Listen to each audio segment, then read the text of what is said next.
Welcome back, everybody. We're not going to sing it. You lose out. But you can listen to one of the back recordings where I sing it. Welcome back. But this time, I'm not going to sing it. Sfirat HaOmer, so we're not going to sing. Got it? Get it. Anyways, telling you on the way here, by the way, happy second Passover, Pesach Sheni. Today we're on the 14th day, smack in the middle of the holy month of Iyar.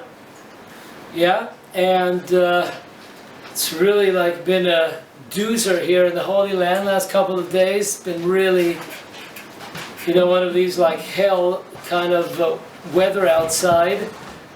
Yesterday, coming back from the yeshiva on my bike, it's like a gigantic hill down the hill.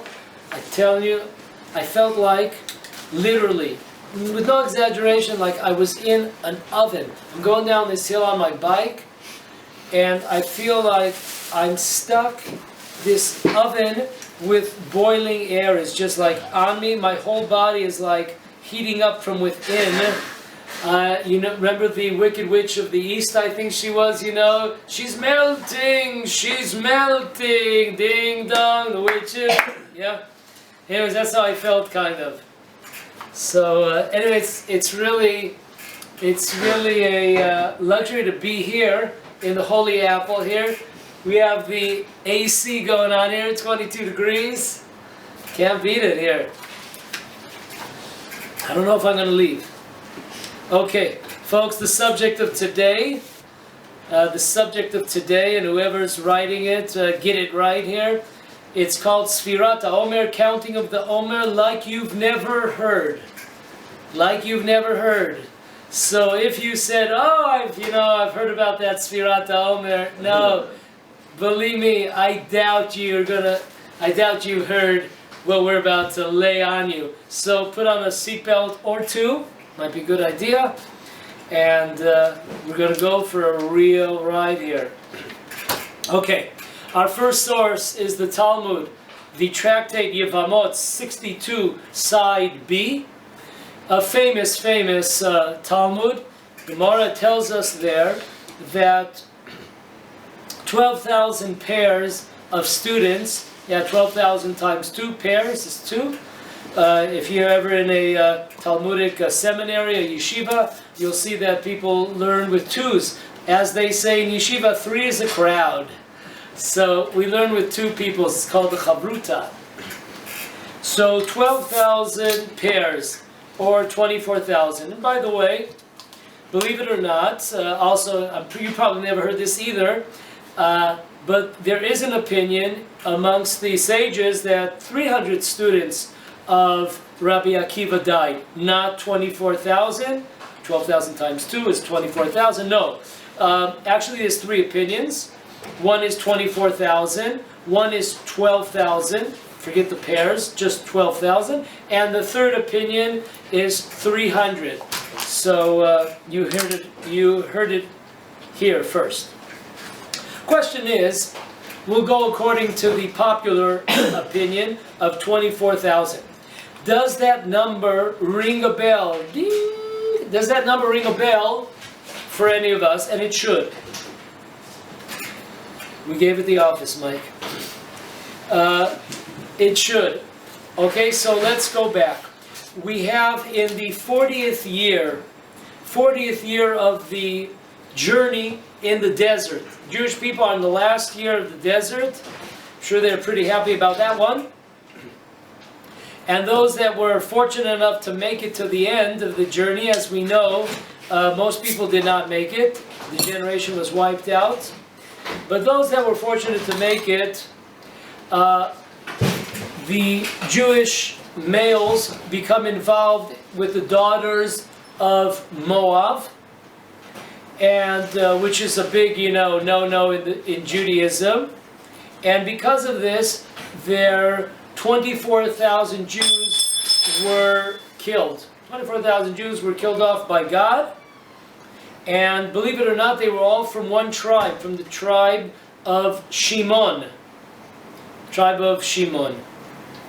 So we have the number 24,000. We know there are no accidents There's nothing haphazard in Judaism and the Torah. If that number appears, there is a connection between the two, between the students of Rabbi Akiva, 24,000 in number, and the tribe of Shimon, 24,000 murdered. 24,000 killed, excuse me. Now, one thing you probably not heard of, there is another source of 24,000. Okay, now this is right up our alley, because this happened right around where we are broadcasting today. How many people could say that? Really, in the mountains surrounding us, the city of Shechem, the holy city of Shechem. What happened there, thank you. What happened there was in the time of Jacob. He brought his family after being 22 years in the White House, as in the house of Lavan. Lavan means white, so the White House, being 22 years in the White House, he comes back to the land of Israel, and he enters the city of Shechem, and he buys up a certain property in the city of Shechem, where today the son Joseph and the grandsons Menashe and Ephraim are buried in the center of the city of Shechem that was bought by Jacob. Okay, so what happens when they get to the city of Shechem? Jacob's daughter Dinah goes out to she goes out of her home, and she goes into the marketplace to check out the daughters, the girls of Shechem, to see what they're up to. And once she goes out in the marketplace, she is grabbed, kidnapped by Shechem, the son of Hamor, which means a donkey. I guess, you know, interesting name for your father, my father the donkey, you know. So, and then she was abused, she was raped by Shechem, and then they want to get together, and they want to marry, and so Shimon and Levi come and say, listen, you know, we would love to get together with you, but we have a prerequisite, that is, you must have a circumcision before we can agree to those terms. So they say, no problem, and all the males inside the city of Shechem, they go along with the program here, and they are circumcised, and then on the third day, when they are weak from the procedure, from the surgical procedure of having a circumcision, Shimon and Levi and the other brothers attack the city, and afterwards there's a gigantic war that ensues, and the bottom line is 24,000 people are killed around the city of Shechem. So here you got it, you know, you have it here, 3. First of all, the number 3, when you see a 3 in Torah and Judaism, we know this is called the chazakah, which means that it's really something that has tremendously deep meaning if you look into it. 3. If a person, let's say, does something 3 times, not a commandment, but he does a deed, a good deed, 3 times. If he doesn't say, with I do not accept upon myself this, you know, this custom as upon myself as law, then if he doesn't say that, if you did it 3 times, it's if you accept it upon yourself. Okay, 3 is always a chazakah. It's something that's very strong, and it's as if you accept it upon yourself, this custom. So you got to do it unless you call in a court to annul your vow. Okay, so we have 3 times in the Torah, 3 times in we'll call it, it's not exactly Torah, because Rabbi Akiva is the oral law, but both in the oral and in the written law, we have 3 times the number 24,000 people blown away. The first time it ever happened was in the city of Shechem by Shimon and Levi. They blew away 24,000 residents of the town for defiling their sister Dinah. The next time we meet up with 24,000 is the last year of the desert, where the tribe of Shimon, 24,000 members of their tribe are blown away by God due to the fact that they conjugated with Moabite women against the Jewish law. 24,000 were killed off. Last shot is Rabbi Akiva in the time of the destruction of the Second Temple. So we're going back some 2,000 years ago. 24,000 students also wiped out. And now we have to find out what in the world is going on here. The connection of the counting of the Omer, we have never heard. Okay. First step is to ask a question. And even though it's a little bit of a tangent, it's a very important one. Very fundamental question here. Is there a difference between Shimon and Levi? When these two brothers went and they pulled this trick on the residents of Shechem, that if you agree to have a circumcision, then we'll be able to marry you, you'll be able to marry us, and we'll be able to do business with you, and we'll be great. Is there a difference between Shimon and Levi in their participation with this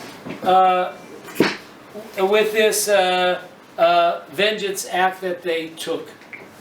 Many times we think if two people do the same thing, so they're both equally responsible. What do they say? It takes two to tango, right? However, not always so. You could have, let's say, two people that come to pray in the morning.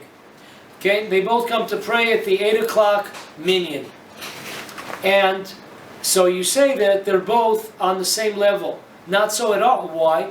Because a guy like, let's say Eliezer, he was at some house that some crazy homie was at, where they went, they went like all night for the Passover, meal, Passover seder. They went all night. For him to get to crawl to that 8 o'clock minyan, let's say, that is really amazing, because he went to, let's say, 5 o'clock or 6 o'clock in the morning, and then to get himself up 2 hours later. Another guy, he went to a normal kind of place where, they started at 8 o'clock and they finished 8:45 in the evening, so he slept all night and he got to that 8 o'clock minyan. So he slept close to 12 hours. So both of them come to the same minyan, but of course their reward is totally different, because Eliezer is going to get a tremendous amount of reward here because he only slept 2 hours, so he made a tremendous effort. Everything goes on a person's effort.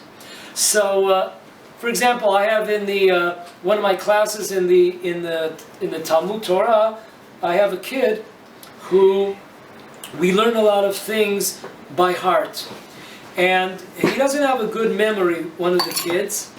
So, and most of the other kids, they have a tremendous, they're very gifted.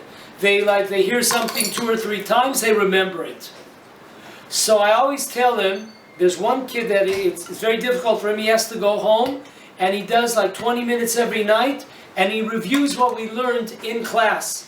And I always tell him, and I tell his parents, that you are my prized pupil. Why?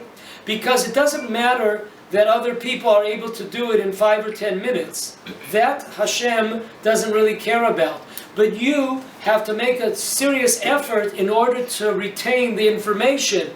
So you are my prized pupil. That's what Hashem is looking for. Hashem is looking for what kind of effort we put into something. It doesn't matter, because there's many people that have natural qualities.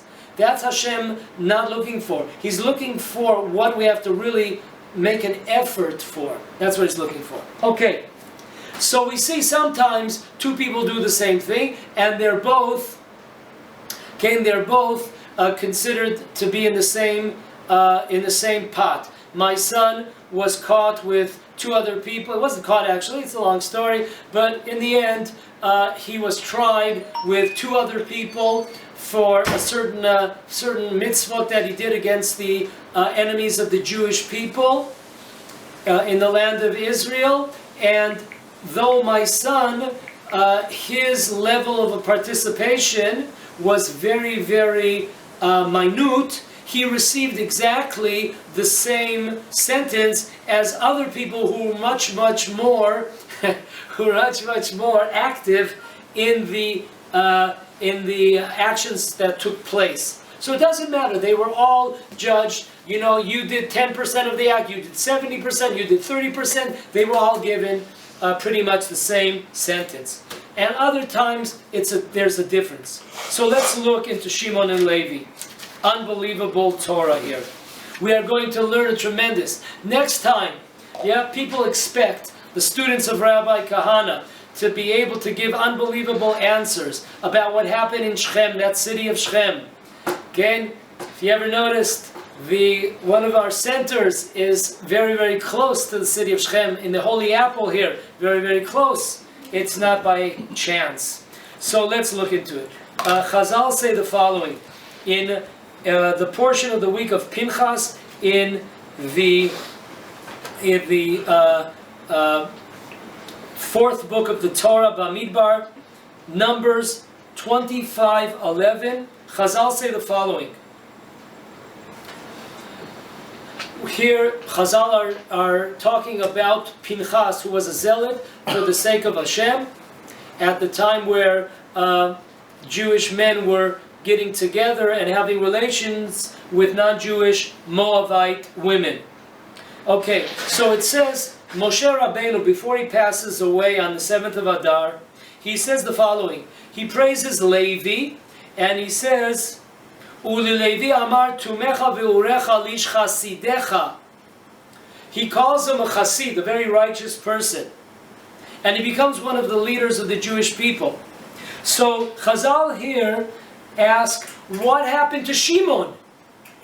Where's the praise of Shimon? Why is Levi called a chassid, a righteous person? What about Shimon? They were both together, remember, in Shechem? So listen to this. It says the following Chazal. Chazal say, Shimon and Levi, they, so to speak, drank from the same cup, which means they participated in the same action in Shechem. Okay, they drank from the same cup. However, there's a allegoric parable here. It says the following. Shimon and Levi are similar to what? They are similar to two men that borrowed something from the king.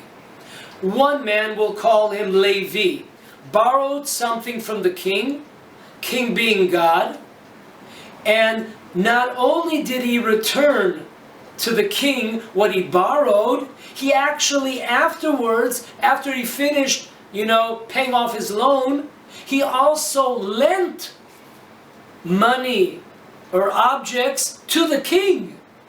That's pretty praiseworthy. On the other hand, another person, Shimon, not only did he not return the loan to the king, he later asked for a second loan.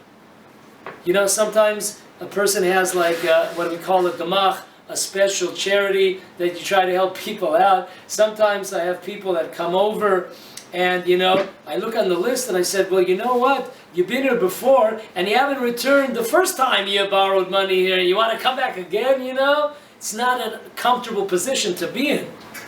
Okay, so what exactly are we talking about? Levi's this great guy. He borrowed from the king, and then not only did he return the loan, but he also lent the king.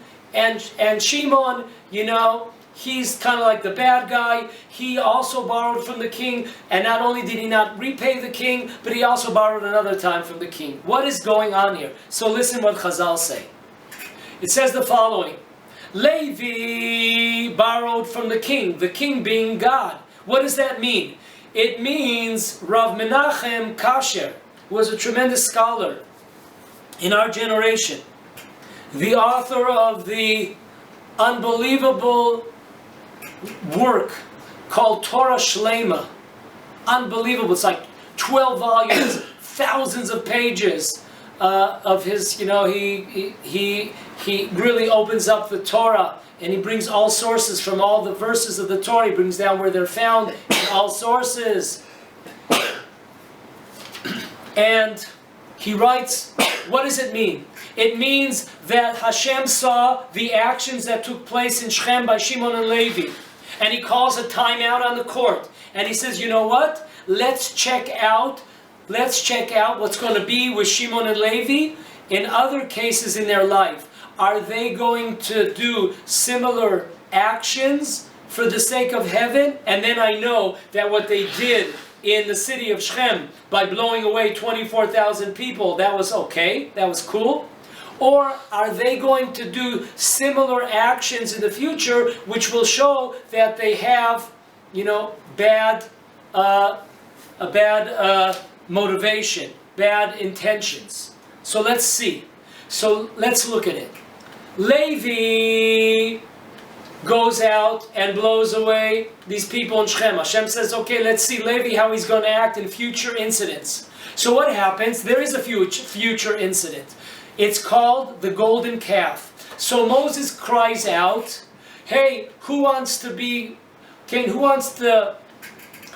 help, so to speak, God? Who wants to be soldiers of God and do vengeance against those that worship the golden calf? So who raised their hand?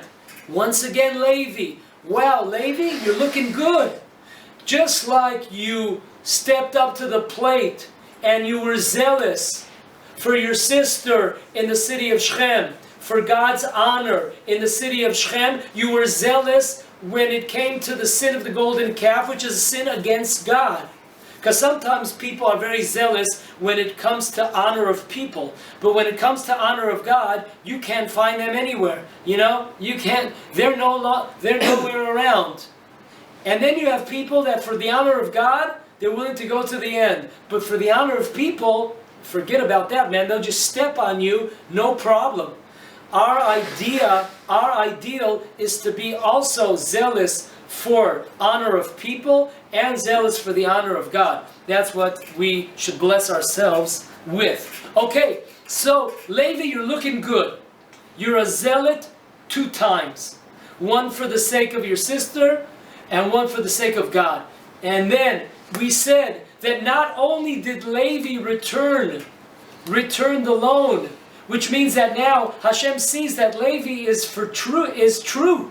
Levi is, true blue. He's really proved himself. He did not do what he did in the city of Shechem because of bad characteristic traits. He did it for the sake of heaven. And then now Levi is going to lend the king. What does that mean? That Levi is going again and he's going to prove himself. When?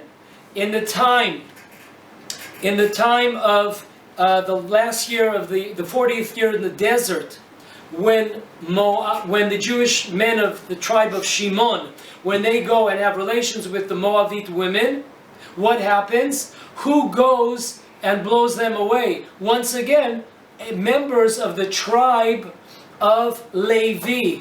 So we see here 3 times. Okay, and as once again, remember our motto. We have 24,000 3 times. We have, which is proof that it's something strong, something that's not going to be budged. And now we have Levi, who proves himself 3 different times. The first time in Shechem, the second time with the sin of the golden calf, the third time with the sin of the women of Moab. So we have 3 times. Now let's look at Shimon. Shimon, the partner of Levi in Shechem. Let's see if they both had the same pure intentions when they did what they did in the city of Shechem. Okay, so it says that Shimon, when he borrowed from the king, Hashem says, okay, I'm calling a timeout. I want to see Shimon in future incidents. I want to see how he's going to perform. I want to see his intentions, his motivation. So we wait, and let's see what Shimon is going to do. Is he going to pay back the loan? Is he going to come through, or is he going to mess up?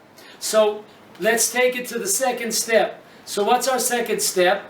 Our second step is Moses cries out, whoever wants to fight for the sake of the honor of God, when the Jewish people did the golden calf, who stepped forward? We said only Levi. Hey, Shimon, this is your opportunity. Let's show that for the honor of God, you're also the first, just like you were in Shechem. Let's show, prove yourself. Shimon is nowhere to be found. Shimon is nowhere to be found. Let's take it one more step. Third time. Okay? Third incident with Shimon. Where do we find him? Now we find him very interesting.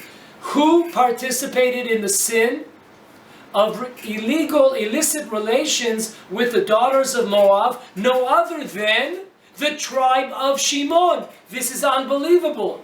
Take it back. Folks, listen. I mean, hold on. Shimon, who's years ago, he was zealous for what? For the fact that a Jewish woman was violated? Called Dinah his sister? Oh, so it must mean that whenever Shimon sees something immodest, some violation of modesty, he's going to be the first one to jump up and stand up and fight. So it's very interesting that the same tribe of Shimon, who were so zealot for the honor of Jewish women, now they're the ones that performing this transgression and with non-Jewish women.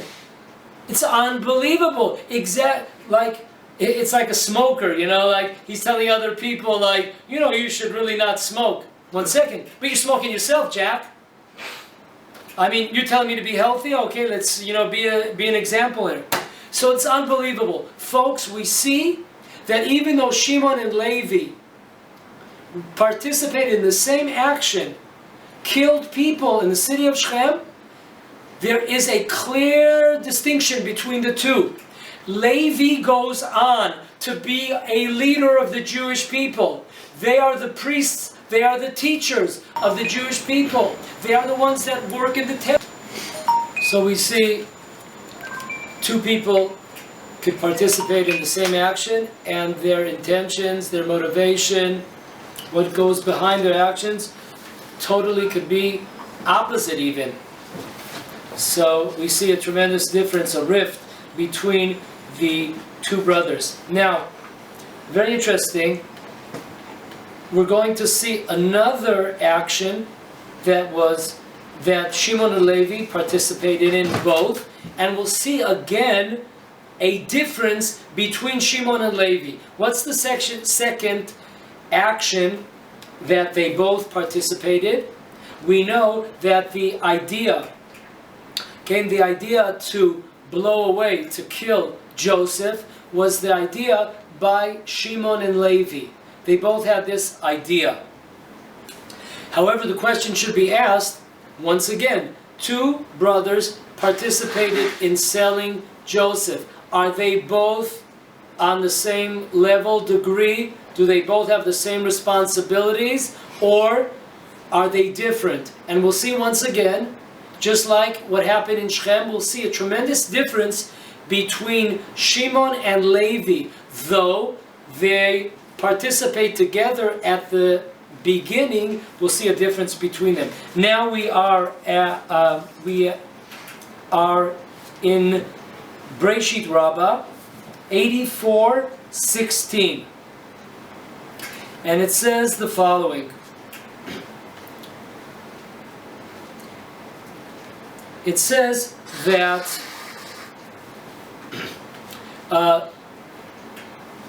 Joseph in the end is placed in a pit. But if you look in the Torah, it is missing a letter. It's missing a vav. And it says Vayikachehu. And they took and they placed him. But if you take out the vav, it's really, you could read it as singular.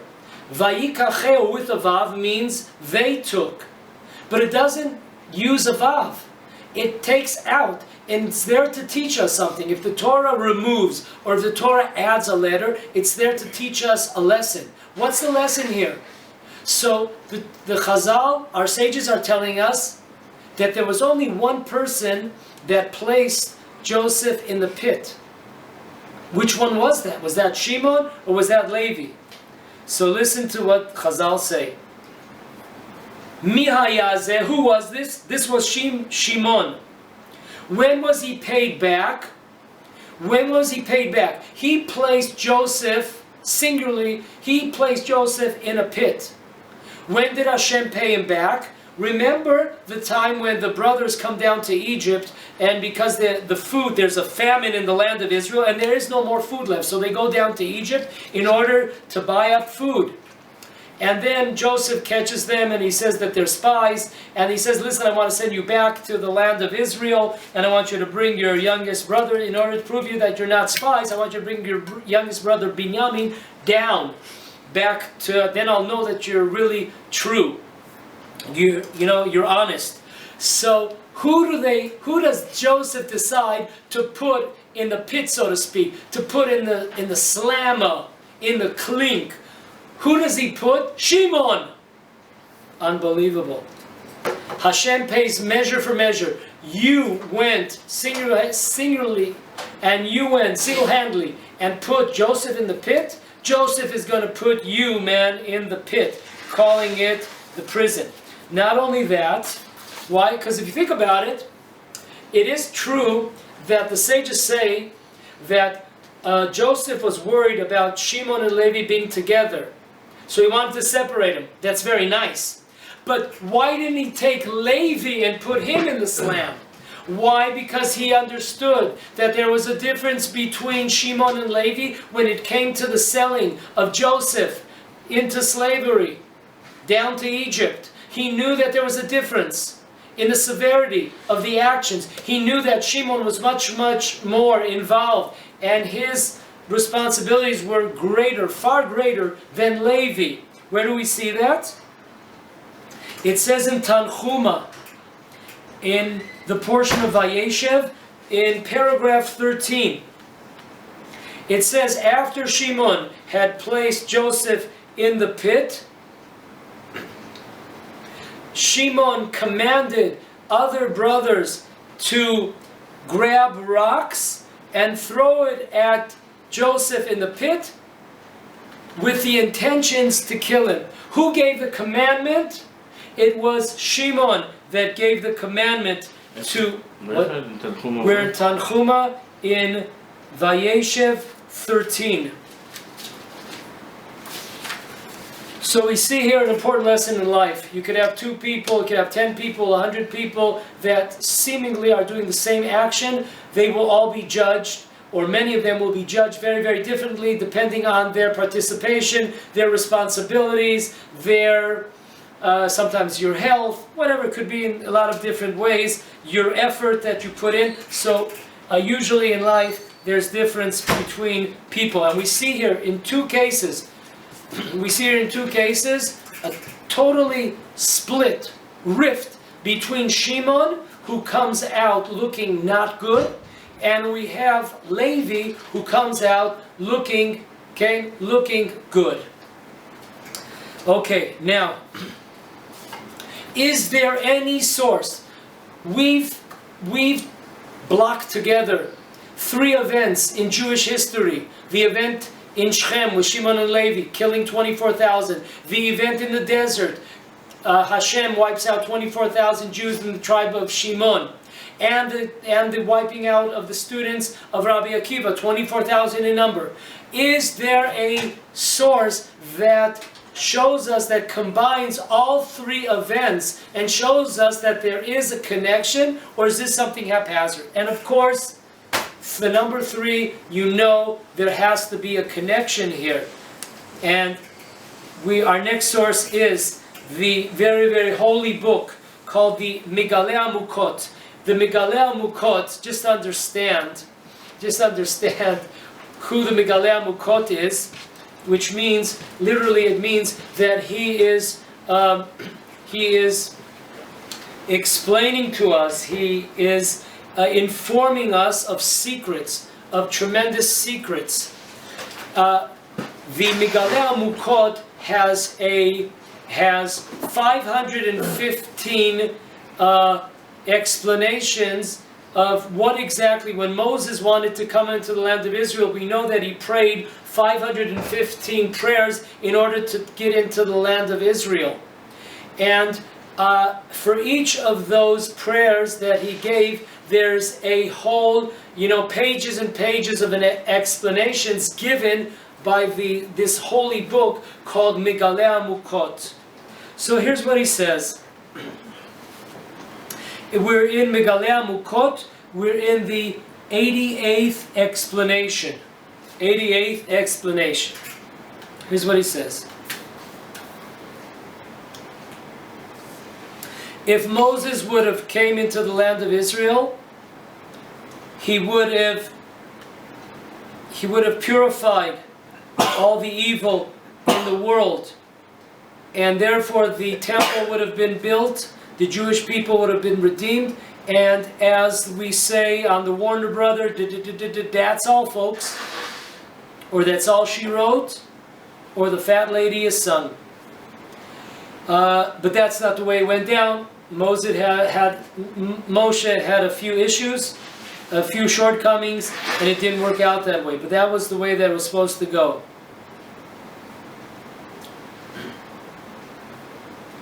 And then he goes on to explain the following.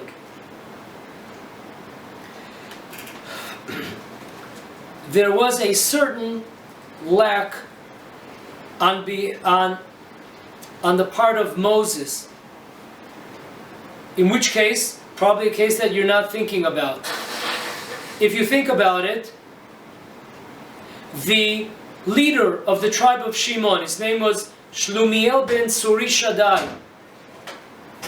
Shlumiel ben Surishadai, or alias Zimri ben Salu. The Gemara in Sanhedrin 82b, it says that Zimri has 5 names.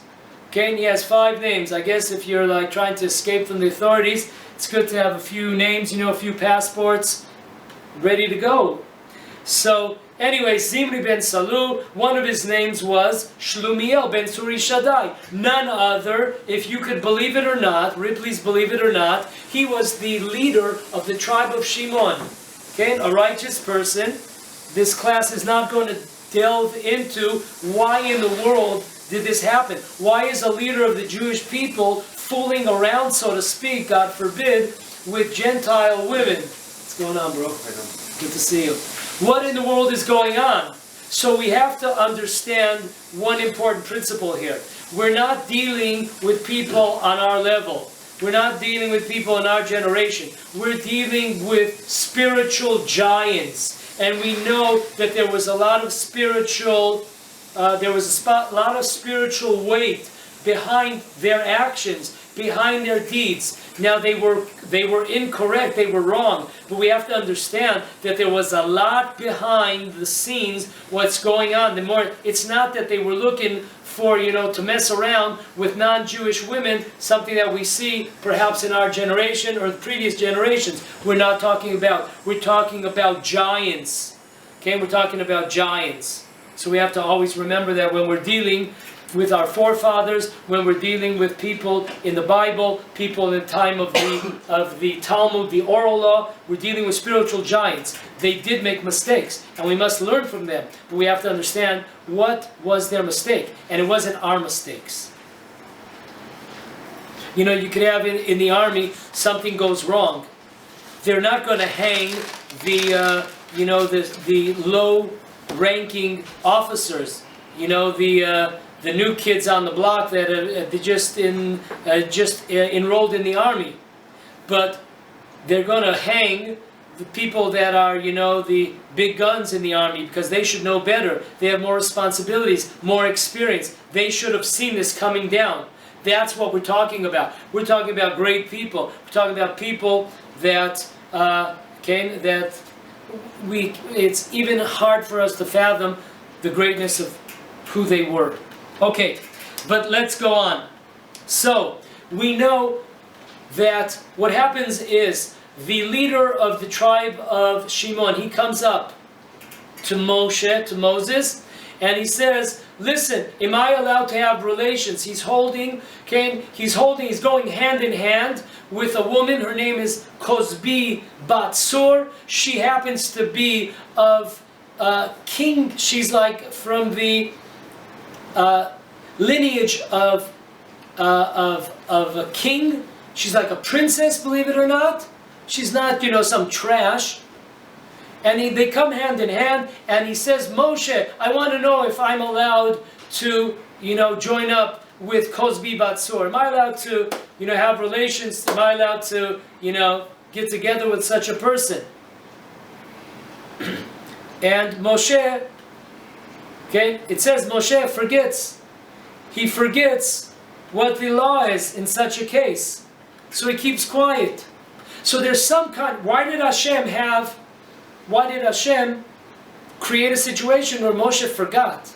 I mean, all of a sudden Moshe forgets. Why didn't he forget yesterday? Why didn't he forget a week ago? Right now, just when we need him, forgets. Is that the Pinchas went up to him and asked him what to do?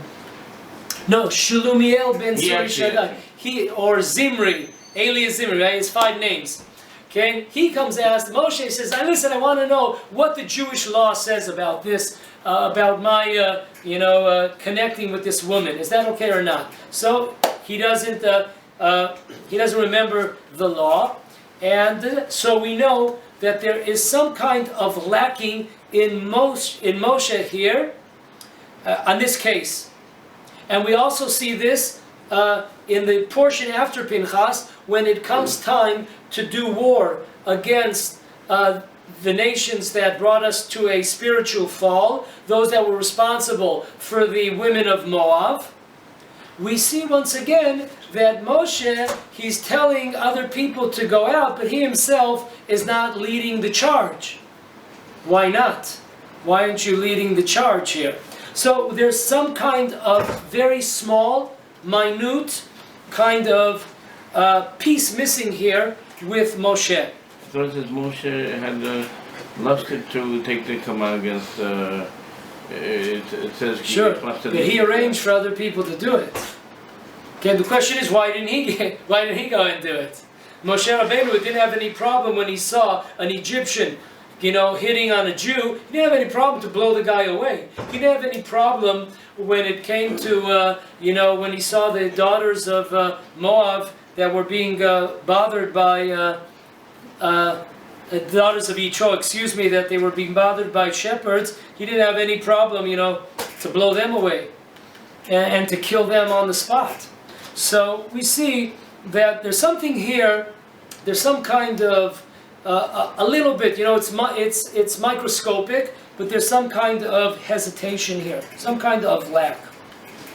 Okay, now, so here the Megaleh Mukot goes on to say the following.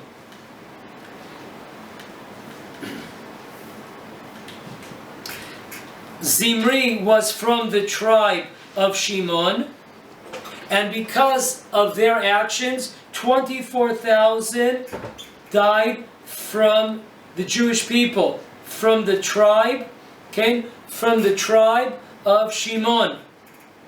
And this is a continuation.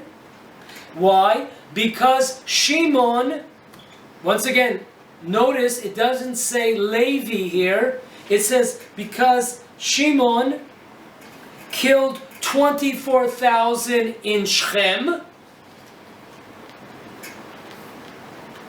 And this is a secret of the fact that Shimon, when he tried to kill, once again, it doesn't say Levi, even though they both planned to kill Yosef, the Megaleh Mukot is telling us that Shimon is the one that violated Joseph, and Joseph being representing the Yisod, which is a spiritual sphere of the 7 spiritual spheres that God created the world. So one of them is called Yesod, and of course it's connected to modest behavior. It's connected to the circumcision. It's connected to moral, modest behavior when it comes to relationships between men and women. So Shimon has violated Joseph. He has violated the Yesod, which is very interesting. Hello? Because what was happening in Shechem, there was a violation of the Yesod. There was a violation of modesty that was the people of Shechem did upon the daughter of Jacob, Dinah. And therefore, this caused, because of the fact that Shimon tried to kill Joseph, who represents modesty, spiritual holiness when it comes to relations. Therefore, this led to the killing of modesty, so to speak, in the times of the desert in the last year, when the same tribe messes up one more time. 24,000 people are killed because they had relations with the daughters of Moab. And then the Megaleh Mukot, he now brings in the last 24,000, unbelievable. And it came about that they should be corrected and fixed with the 24,000 students of Rabbi Akiva. So you got it here. We've never heard this. The Megaleh Mukot takes these three events. It seems like, wow, there's no connection. I mean, think about how many hours, think about how many days and years of classes we've heard. Great, beautiful classes, true classes, that this is the beauty of Torah. We've heard so many angles about what was the sin, what was wrong with the students, what were they lacking in. We've heard so many hours and days and years of this. And here, the Torah is so vast that we hear something never heard before. The Megaleh Mukot, he puts together the triangle, the holy triangle of the three events. The 24,000 number, he hits it, the jackpot.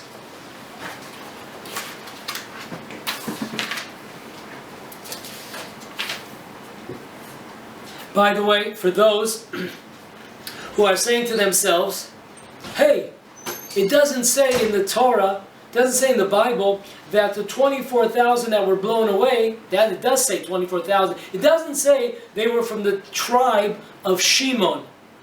Okay, so for those people, that is true, does not say specifically, but we have many sources in the oral law that do mention this. And I'll give you an example here. It says in the end of the portion of Balak, which is in Numbers, it says something very interesting. If you look, the Chazal, the sages point out something very interesting. Why is the book Bamidbar called Numbers? Because it's a lot of counting involved. Who are they counting? We're counting the Jewish people. If you notice at the beginning of the book, and you notice at the end, there's another count. But there's a big difference between the two counts. In the first count, the tribe of Shimon are a gigantic tribe. When they're counted at the end of the book of Numbers, you know how many members they've lost? You got it, 24,000. They are lacking 24,000 members. So we see here, okay, that all the men, this is written in many, many places, that all that were killed out by God after the sin of the daughters of Moab, they all happen to be from the tribe of Shimon. Okay, tribe of Shimon, don't forget, is a descendant of Shimon, the famous, Shimon and Levi, that killed 24,000 in the city of Shechem because their sister was violated. And all of a sudden, they mess up over here. Now here, we have another source besides the Migalei Amukot who connects these three. Listen to this one. It's brought down in a book called Rabbeinu Yoel Bala Remazim. He writes in his book the following. He's quoting a verse at the end of the portion Balak, where it says that those that died in the disease were 24,000 people. Listen to what he says on those 24,000 people. He says the following. If you look in that verse, that the amount of people that died in that disease, you will count that there are 35 letters. There are 35 letters. And 35 letters and 8 words. So 35 and 8 is how much? 43. Yeah? 38. 35 and 8 is 43, last time I checked. And listen to this. And it says, if you look at the words of the Talmud that says, these are the students of Rabbi Akiva. Okay, these are the students of Rabbi Akiva.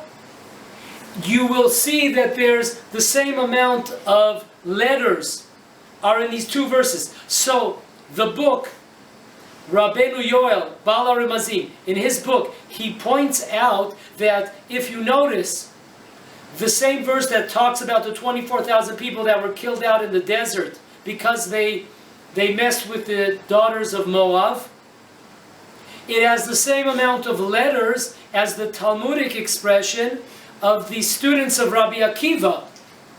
And they're both the same amount. So he connects the two.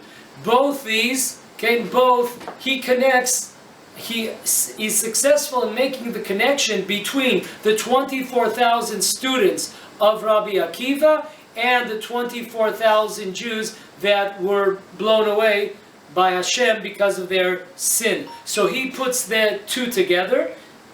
He does not connect the event that took place in Shechem like the Migalei Amukot does. Okay, moving right along.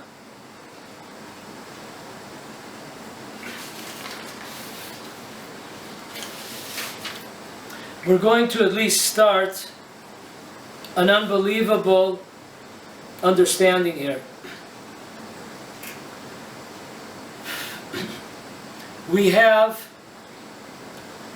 when we look at the lineage and the way that the Messiah comes to the world, we see very, very questionable actions that took place. It's not our goal right now to go in that. We've done that before. Right now I just want to touch on a few issues to understand, okay, how do we arrive at King David? King David being the Messiah of Israel. When the new Messiah of Israel comes, it will be a direct link to King David. It will be a direct link of King David. So, let's look how it went down. We have number one, we have a guy named Lot. Lot had some daughters. One was named, Lot had some daughters, and they lived in a real decadent place called Sodom, Sodom and Gomorrah. And then Abraham is told by God to save Lot and his family. Some of his family members come out alive, some of them don't. 2 daughters survive, his wife doesn't survive, and 2 other daughters and son-in-laws also do not survive. So, we get out of Sodom is erased, is eradicated, eliminated, goes up in hell, in brimstone, fire. And these two girls, the daughters of Lot, they believe that just like when Hashem blew away all the world in the time of the flood, so too now Hashem is blown. The daughters believed that the world had come to an end, and therefore they, just like at the time of the flood, so they wanted to, they thought the world would take two, but even though it was not so, but they thought so, and therefore they got together and they, prepared a meal for their dad, and they gave him a lot of wine. He became drunk, and the first night, the eldest daughter had relations with the father. Eventually, that son was called Moab, which means from my father. Kind of like right in your face, like something you would kind of hide, that this child is from my father, but I guess they don't have any, there's no, what? No busha. Yeah, no busha, no, they're not, they don't blink an eye, no, so they're not embarrassed. And the second night, the youngest daughter had relations, and that child was called Ammon. So if you look at the players involved, it says a lot here. The name Lot, what does that mean? In the language of Aramite, the name Lot means curse. The name Lot means curse. So that doesn't sound too good. Means a curse. If we look on further, the child that came out, the firstborn child, his name was Moab. What is the numerical value of Moab? The numerical value of Moab is 49. That's very interesting. The father of Moab is called Lot, which means curse. After the sin of Adam and Eve, the world sunk to a curse. How many levels of impurity did the world sink to? What kind of curse? To 49 levels. In fact, we know that in Egypt, when we left Egypt, we had to get out there speedily. Yeah, we had to get out. That's why we're eating this matzah jive. Not so easy on the system here. But why? Because we didn't have time to bake bread. We had to get out fast. Why? What's the rush? We just blew away the Egyptians. Remember those 10 plagues? They're just like, we blew them away. No, because spiritually speaking, we were on the 49th level. We were coming close to the 50th. With the 50th, there is no return. Okay, so there's 49 levels. They are represented by Lot, who his name is cursed. The world was cursed after the sin of Adam and Eve. He brings down the world to a tremendous low. What kind of low? He brings the world, Lot brings the world to a level of Moab. Moab equals, numerical value equals 49. Count up the letters. So we have Moab. Now, fast forward here. Fast forward. We have this story in Numbers, the book of Numbers. We have a story between Balak and Bilam, the famous dynamic duo. And they're trying to destroy the Jewish people. They're trying to curse the Jewish people, right? And in the end, he's not successful. So he comes up with a great idea. He says the God of the Jewish people hates illicit relationships, hates immodesty. So we have a great idea. Let's bring the Jewish people together. Let's incite them with beautiful Moabite women. And this is the way we're going to bring the Jewish people down. We're going to bring the Jewish people down to the level of Moab, which equals 49th level. So, check this out. This is very interesting. If the Jewish people, it says in many books, if the Jewish people would have been able to stand and not fall with the test of the women of Moab, then the final redemption would have come to the Jewish people. Why? Because we know whenever we see Moab around, we know that there's something connected here to redemption. Why? Because if we go further, right? When we started with Lot, we got to his child. His name was Moab, and if we look further, then we have a king. His name was Balak. He with Bilam, he was the one that came up with the idea to talk the Jewish people, to convince the Jewish people to sin with immoral relationships with non-Jewish women. Balak has a daughter named Ruth. Ruth becomes a convert, and she brings King David, who's considered to be the anointed one, who's considered to be the Messiah. So therefore, whenever you see Moab around, you know that there could be a possible redemption here for the world. There's a possibility of bringing the redemption. Just like Lot, when he had his intentions, which were not good, but he was the father, so to speak, of the Messiah. So there's two levels. There's a tremendous fight.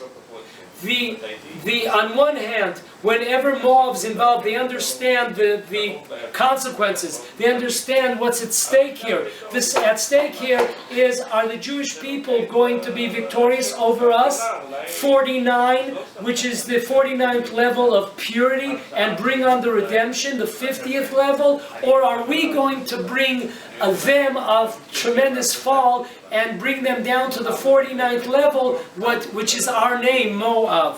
So that's the question here. That's the question here that's going to be asked. So now it's brought down in the book, the Afike Mayim, on page 161. He says an unbelievable Torah. That we know that there are 49 days between the holiday of Passover and the holiday of Shavuot. 49 days. Why is that? Because every single day we're supposed to be working on ourselves, perfecting ourselves, making ourselves pure and holy and better people, characteristic traits, sharpening them up. And every day we're one level higher. And we reach the 49th level, we're ready to accept the Torah, just like they accepted it. Every generation we accept the Torah from anew, just like they received it, 3,526 years ago, when we received the Torah in Sinai. 3,526, if I'm not mistaken. So this is an unbelievable thing. So at this time, why were the students of Rabbi Akiva blown away? Why were they destroyed? Why were they killed off during Passover and Shavuot, during these 49 days of Passover? Why? Because Hashem had brought them into the world. Hashem had brought them into the world to bring on the final redemption. If you remember Rabbi Akiva, he was certain that Bar Kokhba was the Mashiach. This was a time of Mashiach. In the time of Rabbi Akiva, this was an opportunity to bring the Mashiach. Even though the temple was destroyed, the city of Beitar stood for 60 somewhat years afterwards. And there was hope that the Jewish people would be redeemed. And we'll get into this further. And the unbelievable spiritual level that was going on at this time. It was a time to bring the Messiah. It's not just by chance. There was a dude named Bar Kokhba. And it's not by chance that Rabbi Akiva thought that this was the Mashiach. It wasn't by chance. This is what's going on. Hashem brought these students in order to bring the Jewish people up to the 49th level and bring the final redemption, number 50. But what did they do? They messed up. Instead of bringing us to 49 on the holy side, they brought us down, just like Moab brings us down to the 49th level of impurity. They were not able to come through, and they and we are paying the price till this very day. God willing, Hashem should help us. We should continue part 2, exciting end, next week when we bring it all together.